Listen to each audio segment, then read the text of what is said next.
¿Qué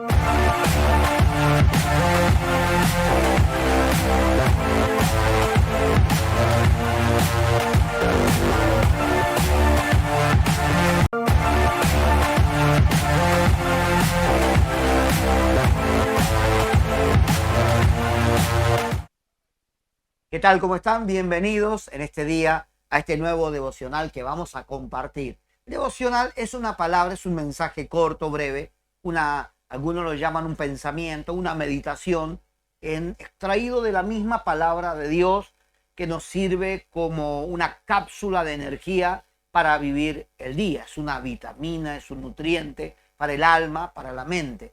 Es impresionante cómo cambia la vida de una persona cuando cambian sus pensamientos. Si cambia tu manera de pensar, dice Romanos, cambiará tu manera de vivir.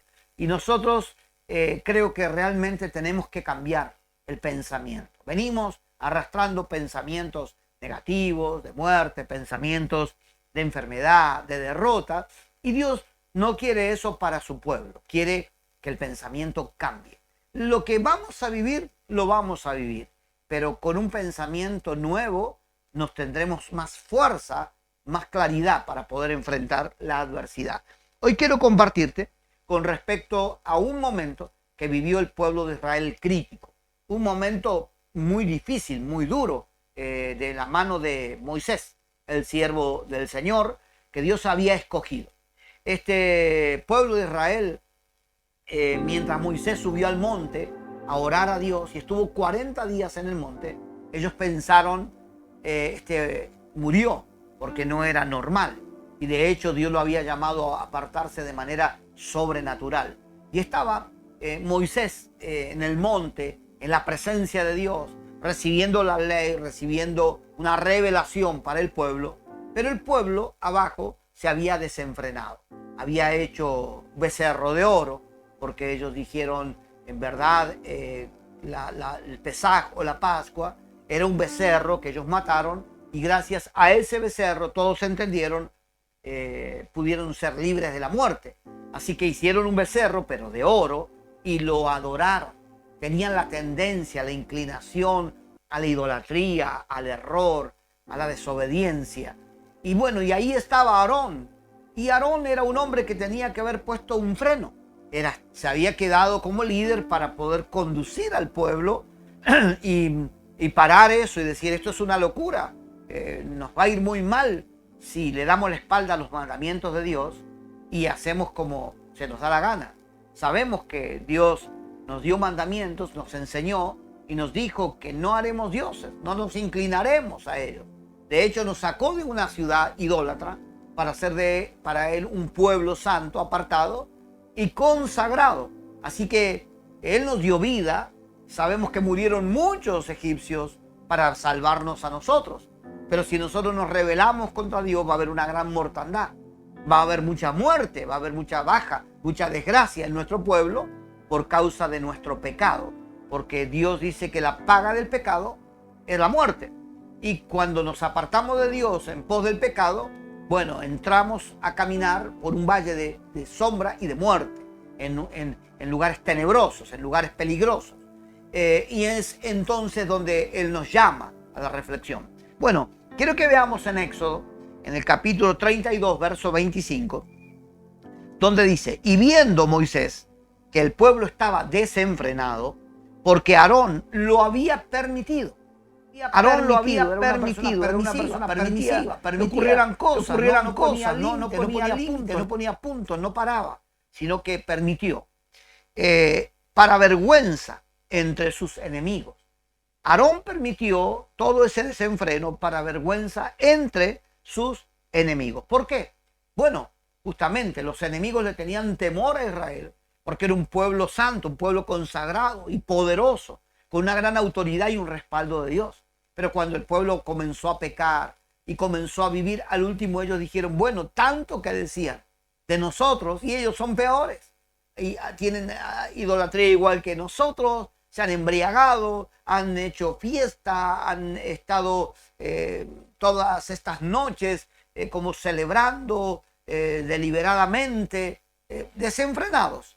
Entonces era una vergüenza el testimonio que estaban dando. Era una vergüenza que los demás vieran cómo ellos no tenían control, no tenían dominio propio, no tenían una vida de conducta, de lo que hablaban, vivían lejos, estaban lejos, estaba el corazón de ellos del Señor. Por eso Dios decía, este pueblo me honra con sus labios, pero en vano me honra, porque su corazón lejos está de mí. Y hoy pasa eso. La gente honra a Dios con su boca, pero su corazón está lejos de Dios, porque con su corazón hacen, sienten, piensan y maquinan algo completamente diferente. Entonces dice, se puso Moisés a la puerta del campamento cuando vio todo aquello y Dios dijo, va a venir muerte, va a haber desgracia por lo que están haciendo, cómo están viviendo. Y Moisés se puso a la puerta del campamento y dijo, ¿quién está por Jehová? ¿Quién está por Jehová? Y entonces luego que contestaron dice, bueno, júntense conmigo. Y se juntaron con él todos los hijos de Leví. Ese día la tribu de Leví se consagró a Dios porque hizo un llamado Moisés al pueblo suyo.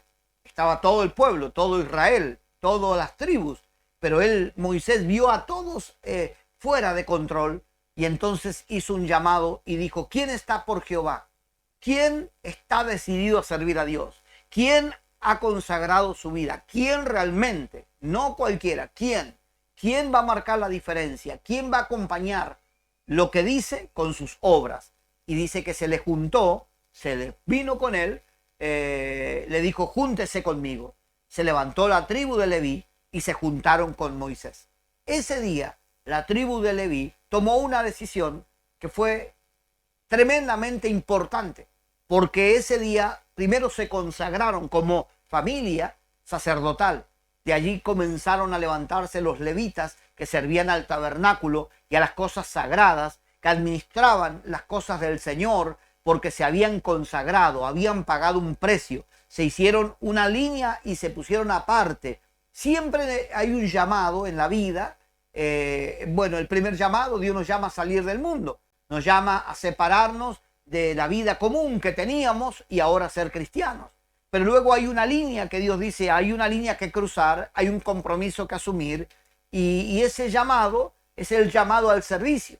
Cuando Dios nos llama a servir, tenemos que dejar atrás muchos compañeros de la iglesia o del ministerio que sí aman a Dios, pero no están dispuestos a servir. Y eso se nota, eso se refleja con las personas esforzadas que dedican más tiempo que los demás, que se esfuerzan más que los otros, que aman a la gente, que tienen tiempo consagrado para orar y comienzan a marcarse la diferencia porque se juntan con el liderazgo. Dice Moisés, júntese conmigo. Y en verdad ellos se juntaron con Moisés. Y entonces ese día el beneficio no solamente fue para ellos, sino para toda su descendencia. Todos los levitas pasaron a ser heredad de Dios. Así que Dios los guardó, Dios los cuidó, Dios les proveyó, Dios los prosperó, Dios les dio todo lo que necesitaban porque se habían consagrado para Él. Pero algo más, ese día hubo mortandad, porque hubo muerte, pero no la muerte que hubiera habido, porque Dios había decidido raer a ese pueblo de la faz de la tierra. Pero como hubo una tribu que se consagró por causa de la consagración, de la santificación de esa gente, es que vino un manto de misericordia y Dios no destruyó a todos, aunque vino muerte, porque algunos pagaron las consecuencias. ¿Qué quiero decir con esto? Que a veces es necesario el esfuerzo, el sacrificio de unos pocos para que muchos sean bendecidos. De hecho, Jesucristo dijo, es necesario que uno muera para que muchos se puedan salvar. Y murió uno, sufrió uno, padeció uno, pero muchos nos salvamos. Y hoy día hemos recibido la misericordia del Señor. En ese tiempo Leví se consagró a Dios.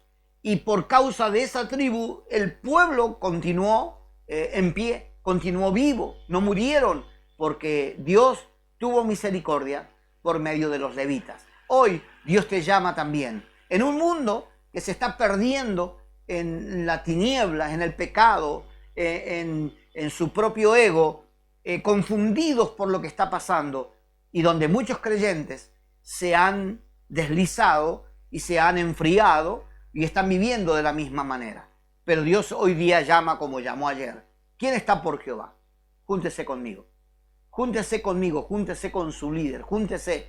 Haga una línea de separación.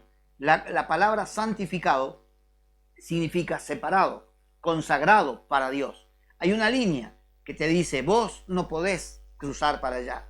Vos estás de este lado. Estás separado para Dios. Y Dios hoy quiere usar tu vida para bendecir tus hijos, tu familia, tu barrio, la ciudad y aún la iglesia. Y mucha gente en la iglesia recibe sanidades, recibe milagros, gracias a que hay un grupo de gente que se consagró para Dios. Así que Dios te bendiga mucho en el día de hoy. Y así como el pueblo, como la tribu de Leví fue servidora de Dios, hoy como cristianos, como hijos de Dios, sirvamos a Dios con alegría. La Biblia dice, el que me sigue, el que me sirve, sígame. No solo servirlo, sino seguirlo. Porque si hemos puesto la mano en la mancera, no tornemos nuestra mirada para atrás, sino que sigamos adelante, puestos los ojos en Jesús, el autor y consumador de nuestra fe. Oro por tu vida. Padre, gracias te doy en el nombre de Jesús por la vida de mis hermanos y amigos. Oro para que tú los bendigas y los guardes en el hueco de tu mano. Señor, ayúdalos a consagrarse. Ayúdalos a apartarse de toda clase de iniquidad, de pecado, de tibieza espiritual. Porque tú no puedes usar un vaso que está sucio. Tú no puedes usar un vaso que está, Señor, no está consagrado. Tú usas las personas que se ponen en tu mano. Yo los bendigo en el nombre de Jesús y bendigo cada hogar representado que esté escuchando en esta hora. Gracias, Padre, en el nombre de Jesús. Amén y amén. Dios te bendiga ricamente.